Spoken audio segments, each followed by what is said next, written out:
ಇನ್ನು BJP operation ಕಮಲದ ಮೂಲಕ ಅಧಿಕಾರಕ್ಕೆ ಬಂದಿದೆ. ಬಹುಮತದೊಂದಿಗೆ ಎಂದಿಗೂ ಕೂಡ ಅಧಿಕಾರಕ್ಕೆ ಬಂದಿಲ್ಲ. 600 ಭರವಸೆಗಳನ್ನ ಕೊಟ್ಟು 10% ಕೂಡ ಈಡೇರಿಸಿಲ್ಲ.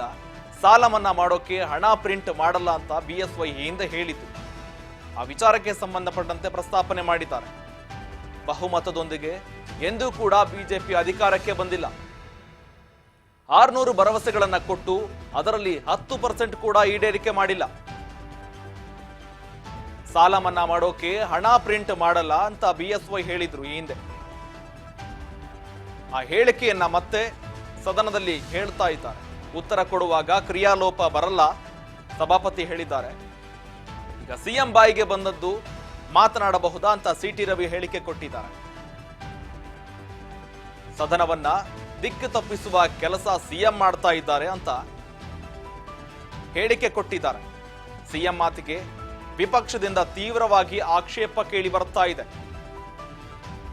ಸಿಟಿ ರವಿ ಹೇಳಿಕೆಗೆ ಜೊತೆಗೆ ಬಿಜೆಪಿ ಆಪರೇಷನ್ ಕಮಲದ ಮೂಲಕ ಅಧಿಕಾರಕ್ಕೆ ಬಂದಿದೆ ಅಂತ ಸಿಎಂ ಸಿದ್ದರಾಮಯ್ಯ ಅವರು ಹೇಳ್ತಾ ಇದ್ರೆ ಇದಕ್ಕೆ ವಿಪಕ್ಷಗಳಿಂದ ತೀವ್ರವಾಗಿ ಆಕ್ಷೇಪ ವ್ಯಕ್ತವಾಗ್ತಾ ಇದೆ. ಬಹುಮತದಿಂದ ಎಂದೂ ಕೂಡ ಇವರು ಅಧಿಕಾರಕ್ಕೆ ಬಂದಿಲ್ಲ. ಕೊಟ್ಟ 600 ಭರವಸೆಗಳಲ್ಲಿ 10% ಮಾತ್ರ ಕೂಡ ಈಡೇರಿಕೆ ಮಾಡಿಲ್ಲ. ಕನಿಷ್ಠ 10% ಕೂಡ ಈಡೇರಿಸಿಲ್ಲ. ಸಾಲ ಮನ್ನಾ ಮಾಡೋದಕ್ಕೆ ನಾವೇನು ಹಣ ಪ್ರಿಂಟ್ ಮಾಡ್ತೀವ ಅಂತ ಮಾಜಿ ಸಿಎಂ ಅವರು ಈ ಬಗ್ಗೆ ಈ ಹಿಂದೆ ಹೇಳಿದ್ರು.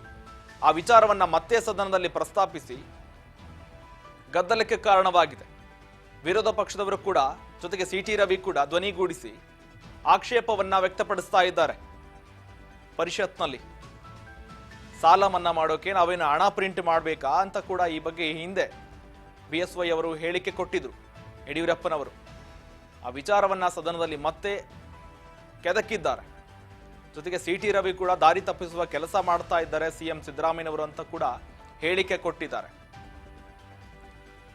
ಸದನದಲ್ಲಿ ಈ ರೀತಿ ಸಿಎಂ ಸಿದ್ದರಾಮಯ್ಯ ಅವರು ಹೇಳಿಕೆ ಕೊಟ್ಟಿದ್ದಾರೆ.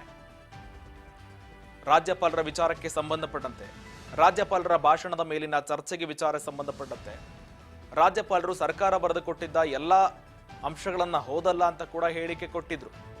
ಆದರೆ ರಾಜ್ಯ ಸರ್ಕಾರದ 1.5 ವರ್ಷದ ಎಲ್ಲಾ ಸಾಧನೆಗಳನ್ನ ಅದರಲ್ಲಿ ಪ್ರಮುಖವಾಗಿ ಉಲ್ಲೇಖ ಮಾಡಿಲ್ಲ. ಪ್ರಮುಖ ಅಂಶಗಳನ್ನ ಮಾತ್ರ ರಾಜ್ಯಪಾಲರು ತಮ್ಮ ಭಾಷಣದಲ್ಲಿ ಉಲ್ಲೇಖ ಮಾಡಿದ್ದಾರೆ.